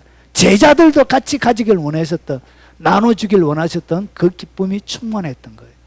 히브리서 1장 9절 똑같습니다. 주께서 의를 사랑하고 불법을 미워하셨으니 그러므로 하나님 곧 주의 하나님이 즐거움의 기름을 주께 부어. 보세요. 의를 사랑하고 불법을 딱 미워했죠. 의를 사랑하고 불법을 미워하는 것이 결국은 순종의 삶이죠. 하나님의 뜻대로 사는, 기뻐하는 삶이죠. 그런데 보세요. 그때 하나님이 뭘 붓느냐? 하나님이 즐거움의 기름을 주께 붓는 거예요. 결국은 여러분이 하나님의 말씀대로 딱 순종하면 영적으로 어떻게 하냐? 주님이 즐거움의 기름을 딱 부어요. 여러분에게. 기쁨을 뿌리기도 하지만 뭐도 붓는다고요? 즐거움의 기름을 딱 붓는 거예요. 슬퍼 있는 자들이여, 밖에 나가서 하나님이 원하시는 일을 하나만 행하십시오. 그러면 뭐가 부어진다고? 예, 기쁨이, 즐거움의 기름을 부어주시는 거예요. 그래서 이 기름이 부어져야, 보세요. 뒤에를 잘 보세요. 뒤에를 잘 봐야 돼.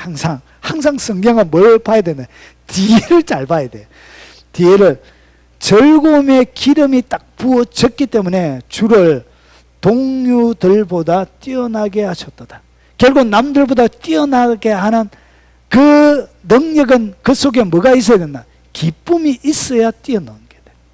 누구보다도 탁월하고 뛰어나면 그 속에 뭐가 머물러 있어야 되냐? 기쁨이 머물러 있어야 되는 거예요. 그래서 모든 것을 초월하여 뛰어넘게 되는 거예요.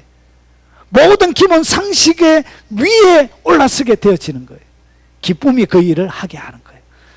자, 그리고 하나님의 말씀을 묵상하고 말아, 사랑하라. 예, 이것이 금방 가끔씩 가다가 여러 한 번씩 기쁨이 터져 나올 때 있죠. 그래서 이것이 가끔씩 터져 나가는 게 아니고 항상 터지게 만들라는 거예요. 수준을 예수님처럼 항상 터지게. 여러분의 수준에 가끔 신앙으로 성장 5단계로 나눠서 하면 이 어린아이 단계는 아주 가끔씩 기쁨이 있어요. 그리고 예수님을 나의 구조로 딱 영접하면 이제 아주 극심한 가운데 들어갈 때 가끔씩 기쁨이 있고, 그리고 영적인 성령세례 딱 받고 나면 가끔 자주 찾아와요. 그리고 네 번째, 다섯 번째 신앙의 단계라는 설교를 기반으로 제가 하고 있습니다. 그래서 네 번째, 다섯 번째 단계로 딱 되면 그때부터는 기쁨이 연속적으로 이어져요. 이 기쁨이 없어지지 않습니다. 머물러 있습니다. 영적인 수준이 올라가야 기쁨이 항상 머물러 있어요. 그래서 보세요. 하나님의 말씀을 묵상하는 것도 마찬가지예요. 어릴 때는 감격이 잘 안 와요. 영적인 수준이 딱 올라가면 계속적으로 읽어날 때마다 깊은 바닷속으로, 말씀의 바닷속으로 들어가게 돼요. 그래서 예레미야 15장 16절을 보세요. 만군의 하나님 여호와여, 나는 주의 이름으로 일컬음을 받는 자라. 내가 주의 말씀을 얻어먹었사오니 주의 말씀은 내게 기쁨과 마음의 즐거움이었나. 그래서 하나님의 말씀을 여러분 얻어먹었다는 얘기는 깨달았다 그 말이에요. 하나님의 말씀을 딱 깨달아질 때 이 깨달음을 통하여 같이 오게 되는 것이 뭐라고? 기쁨과 즐거움이에요. 그래서 너무나 저는 제가 기쁨을 회복하는 최고의 방법은 3번을 제가 주로 자주 씁니다. 저는 그냥 성경 읽어요. 성경을 그냥 읽어요. 그냥. 정말 영적인 심체가 오면 그냥 읽어요. 무턱대고 읽어요. 그냥 무턱대고 읽거나면 그냥 회복이 돼요. 이렇게 기쁨이 다시금 일어나게 되어집니다. 그래서 많이 얻어먹어야 돼요. 많이. 그것은 묵상과 하나님의 말씀을 사랑할 때 주어지게 되는 거예요. 그리고 우리 조상 아브라함은 잘 보세요. 나의 요한복음에 예수님께서 직접 하신 말씀이에요. 너희 조상 아브라함은, 예수님이 나는 아브라함이 있기 전에 있었다 그러죠. 그래서 유대인들 열받았지요. 예.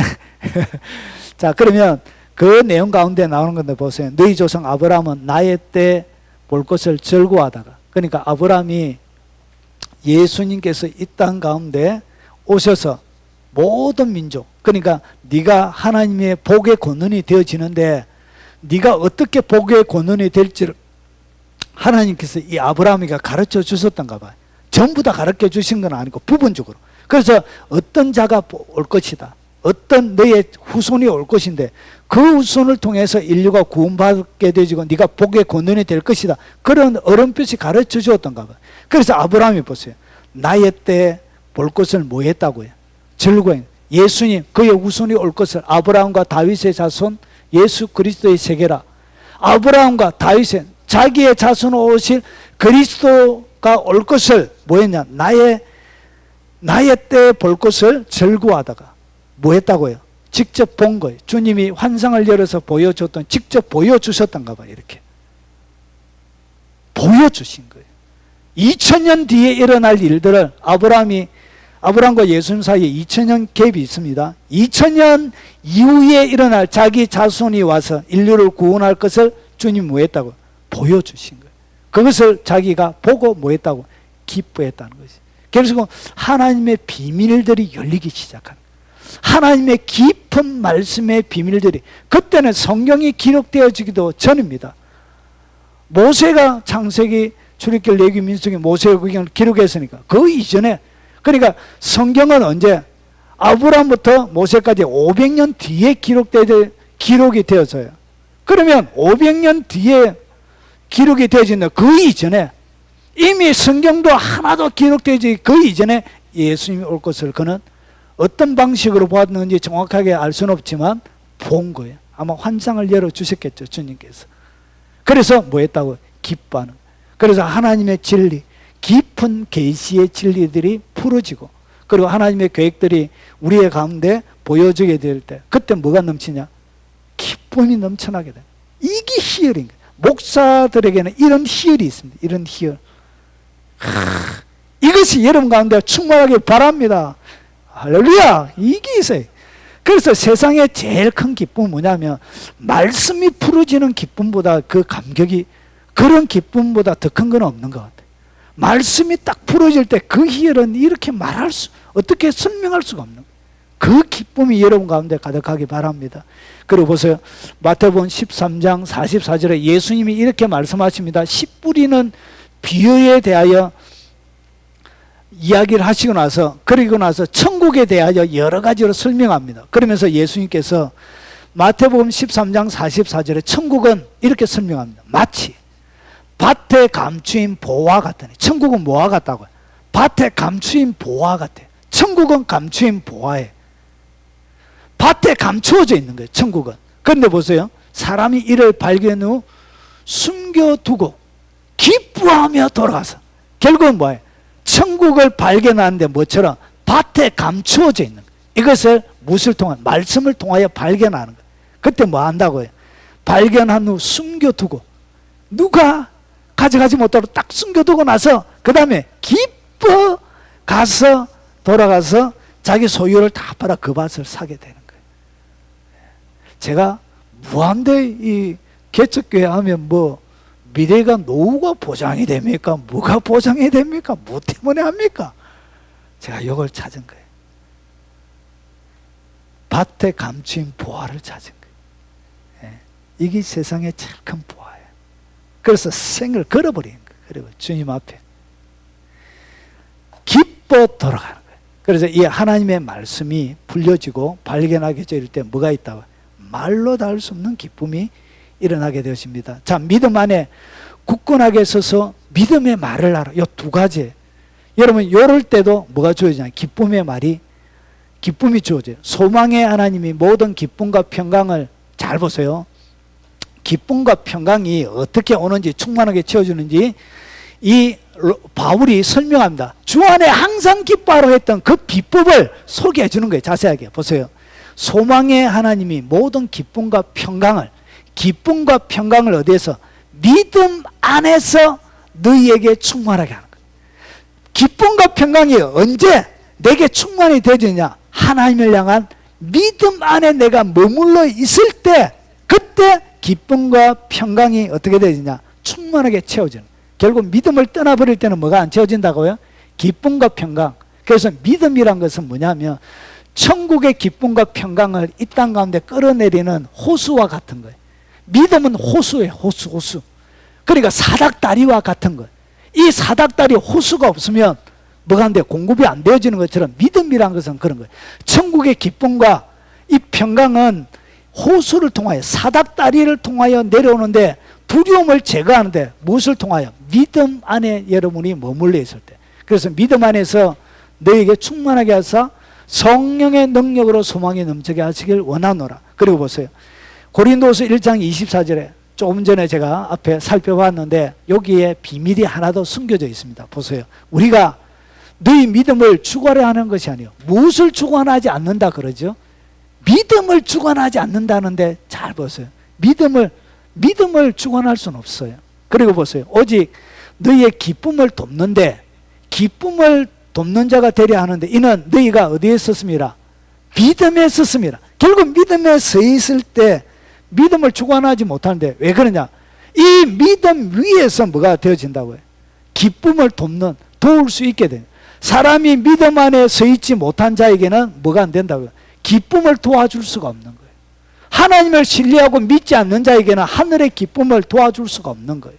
결국은 우리가 사역자들이 그들의 기쁨을 주기 위해서 기본적인 베이스가 있어야 되는, 그게 뭐에 서 있어야 되나? 믿음 위에 서 있어야 되는. 그래서 여기에 믿음에 서 있기 때문에 사역자들의 기쁨을 돕는 자가 될 수가 있는 거예요. 그래서 여러분 믿음에 서 있어야 뭐가 되어진다고요? 기쁨을 받아 누리시게 되는 거예요. 그리고 빌립보서 2장 17절과 18절에 만일 너희의 믿음의 재물과 섬김 위에, 믿음의 재물, 믿음의 재물이라는 것은 뭐냐면 내가 믿음으로 행하는 삶을 얘기합니다. 그리고 내가 믿음으로 행하는 삶, 그거 섬김이라 그러죠. 그래서 위에 내가 나를 전제로 드릴지라도 나는 기뻐하고 너희 무리와 함께 기뻐하리니 이와 같이 너희도 기뻐하고 나와 함께 말아 기뻐하라. 결국 믿음의 삶, 믿음으로 내가 실천하면서 살아가는 그 삶에 뭐가 있다고? 기쁨이 있게 되는 거예요. 자, 그리고 중요한 것이 하나 더 있는데 잠언 15장 23절에 보세요. 사람은 그 입의 대답으로, 입에 나오는 그 대답으로 말미암아 뭘 얻게 되죠? 기쁨을 얻게 되는 거예요. 때에 맞는 말이 얼마나 아름다운 거. 그래서 여러분 믿음에 서 있는 말을 하시기 바랍니다. 말을 할 때도 어떻게 기쁨이 믿음에 서 있다고만 되는 게 아니고 내가 믿음의 말로 뱉어내야 되는 거예요. 믿음의 말로 딱 뱉어낼 때 고백은 뭐라고 그랬죠? 실행 버튼이라 그랬죠. 내가 고백하면 실행이 되는 거예요. 그래서 믿음의 말로 딱 내뱉으면 그때 뭘 얻게 되냐? 기쁨을 얻게 되는 거예요. 신뢰가 믿음이 딱 가면 지금 응답이 안 되어도 기도하는데 믿음이 딱 올 때가 있습니다. 믿어질 때가 딱. 그때 뭐가 같이 와요? 기쁨이. 그래서 보세요. 믿음에 내가 한 기도가 응답되는지를 어떻게 하냐? 평화가 밀려옵니다. 평화가. 응답되기 전에 마음의 평화와 기쁨이 먼저 밀려와요. 영적으로. 그때는 제가 기도 안 합니다. 이미 응답됐기 때문에. 뭐 기도해도 됩니다. 계속 받을 때까지. 저는 기도 안 해요. 사람마다 다릅니다. 기도해도 되고. 그래서 응답 전에 하나님은 항상 사인을 주는데 그 믿음에 대한 확답으로, 보답으로 사인을 주는데 뭘 준다고요?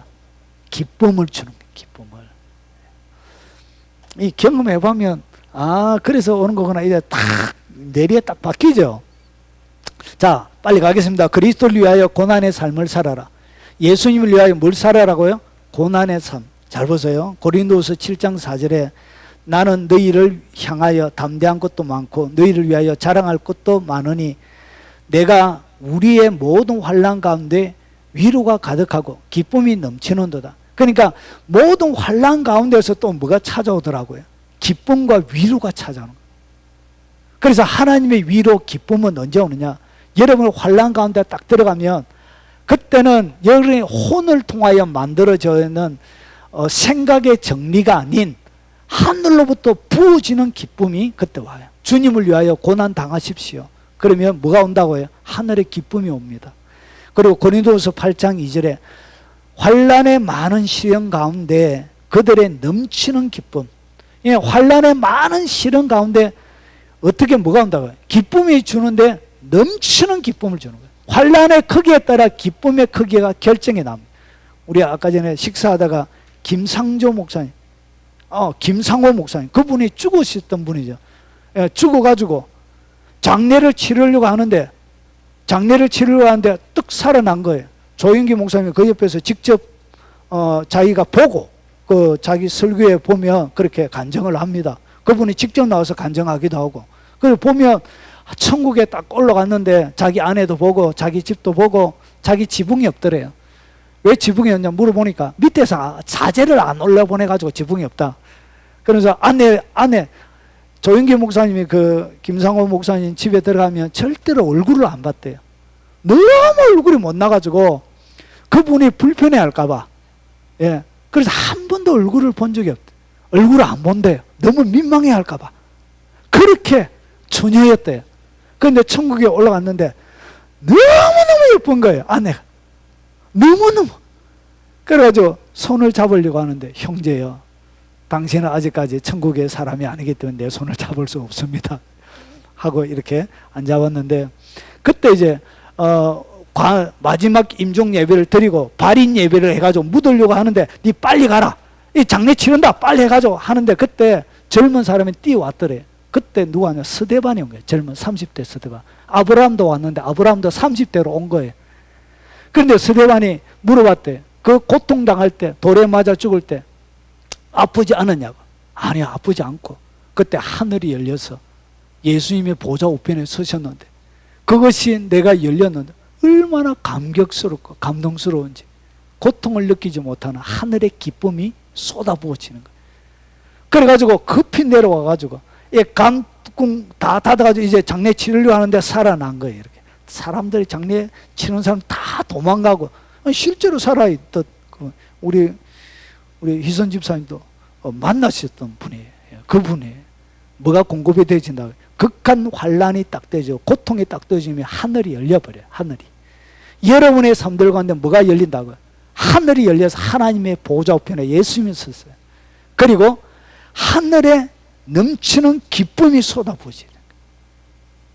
주님을 위하여 당할. 여러분 잘못해서 사기치가지고 고통당하는 거 그런 거 말고 주님을 위하여 당하는 고통을 얘기합니다. 그리스도를 위한 고통. 그리고 고린도서 12장 10절에 그러므로 내가 그리스도를 위하여 약한 것들 능력, 공핍, 박해, 공고를 만다고요. 기뻐하노니. 이런 것을 당할 때 뭐가 온다고요? 기쁨이 오고 자기의 약함을 뛰어넘는 하늘의 능력이 그때 공급이 되는 거예요. 그때 기쁨이 공급이 되는 거예요. 그래서 그게 감격인 거예요. 주기철 목사님이 신사참배 거역하고 못 이뤄 걸어갈 수 있었던 것. 하늘의 기쁨이야. 하늘의 기쁨. 어떻게 못 이뤄 걸어가요 사람이. 베드로전서 1장 6절에 그러므로 너희가 이제 여러 가지 시험으로 여기서 여러 가지 시험은 고난을 이야기합니다. 고난. 초대교회 때 당하는 여러 가지 시험으로 말미암아 잠깐 근심하게 되지 않을 수 없으나 그러니까 근심이 있다는 것이죠. 근심하게 될 일이 있습니다. 그런데 이것은 왜 근심을 주냐? 그 이유가 있습니다. 오히려 크게 기뻐하는다. 뭘 주시려고? 하늘의 기쁨을 맛보게 하시려고. 그래서 이 근심은 뭐냐면 하늘의 기쁨을 준비하는 음식 준비 재료와 같은 거예요. 그래서 이 음식, 하늘의 기쁨을 만드는 재료가 뭐라고요? 이게 바로 고통이고 근심이고 걱정이고 여러분의 약감이고 여러분의 연약함, 능력, 궁핍 이런 것이 바로 하늘의 기쁨을 만들어낸 재료예요. 재료. 그래서 재료가 크면 클수록 많으면 많을수록 뭐가 있다고요? 큰 기쁨의 상이 준비가 되는 거예요. 이 땅에서만 받는 것이 아니고 죽어서 하늘나라에 갔어도 더블로 받게 되는 거예요. 100배까지 받게 되는 거예요. 그런 일이 벌어집니다. 그리고 마무리를 하겠습니다. 보세요. 전도를 통하여 사람을 세울 때 기쁨이 있습니다. 보세요. 우리가 보고 들은 바를 너희에게도 전하면 요한 1서는 사도 요한이 기록한 성경입니다. 그러면서 보세요. 우리가 태초에 있던 그분을 눈으로 보고 만지고 들었다 이러면서 얘기하는 거예요. 그러면서 3절에 우리가 보고 들은 바를 너희에게 전하면 이것은 뭐예요? 전도죠. 전도. 일종의 편지를 통한 주님의 뜻을 전해주는 것이죠. 너희로 우리와 사귐이 있게 하려 함이니 우리의 사귐은 아버지와 아들 예수 그리스도와 더불어 누림이라. 우리가 이것을 쓰면 우리의 기쁨이 충만하게 하려 함이니라. 결국은 주님을 위하여 주님을 증거하는 것은 그 타인을 위한 기쁨보다 뭐가 더 크다고요? 이 기록하는 사람들의 기쁨이 더 큰 거예요. 우리가 이것을 쓰면 우리의 기쁨이 충만하게 하려 함이니라. 그 제자와 그리고 이 말씀을 받게 되는 수많은 사람들에게 뭘 하려고? 기쁨. 그리고 빌립보서 1장 18절에 그러면 무엇이냐? 거칠으려 하냐? 참으로 하냐? 무슨 방도로 하든지 전파되는 것은 그리스도이니 이로써 나는 기뻐하고 또한 기뻐하리라. 그러니까 예수님이 증거되어 줄 수 있다면 뭐든지 하는 거예요. 뭐든지. 그게 목적이죠. 인생의 최대의 목적이죠. 거기에 뭐가 있다고요? 거기에 기쁨이 있는 거예요. 그리고 살전 2장 19절 20절을 보니까 우리의 소망이나 기쁨이나 자랑의 면류관이냐 그가 강림하실 때 우리 주 예수 그리스도 앞에 너희가 아니냐 너희는 우리의 영광의 기쁨이다. 그러니까 그가 전도했던 이 사람이 뭐가 되어진다? 여러분의 면류관이 돼요. 여러분 면류관 많이 있습니까? 권사님? 여러분의 면류관은 여러분이 준비하는데 어떻게 하냐? 여러분이 전도해서 세웠던 그 사람이 여러분의 면류관이 됩니다. 이렇게. 그래서 면류관이 많아요. 이 땅 가운데 진짜 성공하는 사람은 이 땅 가운데 권력과 명예와 권세와 부를 누리는 것이 성공이 아니고 진짜 면류관을 많이 준비한 그 사람이 진짜 성공자가 돼요. 길어야 100년밖에 못 살아요. 여러분 우리가 사회 간다고 해봤자 제가 이제 50이니까 사회 간다고 해봤자 20년밖에 더 됩니까? 일생 가운데 전체 일생 가운데 20년 살지도 모르죠. 이렇게 그렇게 우리에게 주어진 시간이 그렇게 많이 있는 게 아니에요. 자, 그래서 너희는 우리의 영광이요 기쁨이 되라. 그래서 여러분이 세웠던 그 사람이 기쁨이 되는 이런 사람이 많이 있어야 여러분 진짜 행복한 사람이 되는 거예요. 자, 그리고 마지막입니다. 열정적으로 말하 기도하라. 열정적으로 지금까지는 너희가 내 이름으로 아무것도 구하지 아니하였으나 구하라. 그리하면 받으리니 너희 기쁨이 충만하리. 구하게 되면 뭘 받는다고요? 내용만 받는 것이 아니라 기쁨이 충만하게 되죠. 그래서 기도 가운데 하나님이 여러분들 가운데 뭘 주냐? 기쁨을 주시는 거예요. 그래서 열심히 많이 기도하십시오. 그러면 이 기쁨이 유지가 잘 돼요. 기도하지 않는 사람은 하늘의 기쁨이 머물러 있지 않습니다. 자, 정리하겠습니다. 하늘의 기쁨을 얻고 받고 유지하는 최고의 비법은 사랑 안에 머물러 있는 것입니다. 말씀을 실천하고 순종의 삶을 사십시오. 그리고 하나님의 말씀을 묵상하고 사랑하시고 믿음 안에 굳건하게 서서 믿음의 말을 하시고 그리고 그리스도를 위하여 고난의 삶을 사시고 그리고 전도를 통하여 새 사람을 세우시기 바랍니다. 그리고 열정적으로 기도하시기 바랍니다. 제가 신구약 성경 전체를 다 뒤졌습니다. 이것이 전체에 나오는 기쁨과 하나님이 주시는 전체 방법이 요 7가지로 전개가 되어집니다. 여러분, 그래서 여러분의 평생 동안 하늘의 기쁨이 있는 하나님의 사람들이 되셨으면 좋겠습니다. 그리고 여러분 주님이 그렇게 주시길 원하셨던 이 기쁨을 누리면서 즐겁게 주님을 섬기는 감격이 여러분의 일생 가운데 충만하시길 주의 이름으로 축원합니다. 아멘.